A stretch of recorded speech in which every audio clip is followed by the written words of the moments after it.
అందరికీ స్వాగతం సుస్వాగతం. ఎన్పిఎం టీవీ 369 ప్రేక్షకులందరికీ ఉపాధ్యాయ దినోత్సవం సందర్భంగా శుభాకాంక్షలు తెలియజేస్తున్నాం. ముందుగా ఉపాధ్యాయ దినోత్సవం అనేది విద్య మరియు సమాజానికి చేసిన కృషి ఫలితంగా ప్రతి ఒక్క ఉపాధ్యాయుని మనం గౌరవించుకోవలసిన అవసరం ఎంతైనా ఉన్నది. అలాంటి ఉపాధ్యాయులందరికీ స్మరించుకునే విధంగా మనం ఈ ఉపాధ్యాయ దినోత్సవాన్ని జరుపుకుంటున్నాం. భారతదేశంలో గౌరవనీయులు, తత్వవేత్త మరియు భారతదేశ రెండవ రాష్ట్రపతి అయిన డాక్టర్ సర్వేపల్లి రాధాకృష్ణన్ గారు రెండవ రాష్ట్రపతిగా ఉన్నప్పుడు కొంతమంది ఆయన దగ్గరకు వెళ్ళి, సన్నిహితులు, బంధువులు, విద్యార్థులు కొంతమంది ఆయన దగ్గరకు వెళ్ళి, మీ పుట్టినరోజుని ఈరోజు మేము జరుపుకోవాలనుకుంటున్నాము అని చెప్పారు.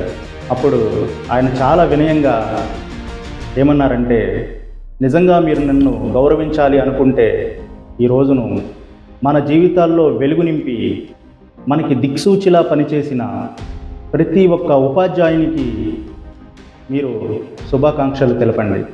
ఈ రోజుని ఉపాధ్యాయ దినోత్సవంగా జరుపుకోండి.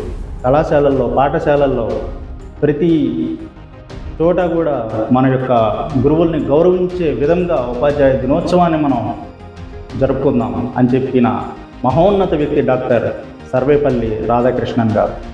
అప్పటి నుండి అంటే 1962 నుండి కూడా మనం ఈ 1962 నుంచి కూడా మనం ఈ ఉపాధ్యాయ దినోత్సవాన్ని రెగ్యులర్గా మనం జరుపుకుంటూ ఉన్నాం.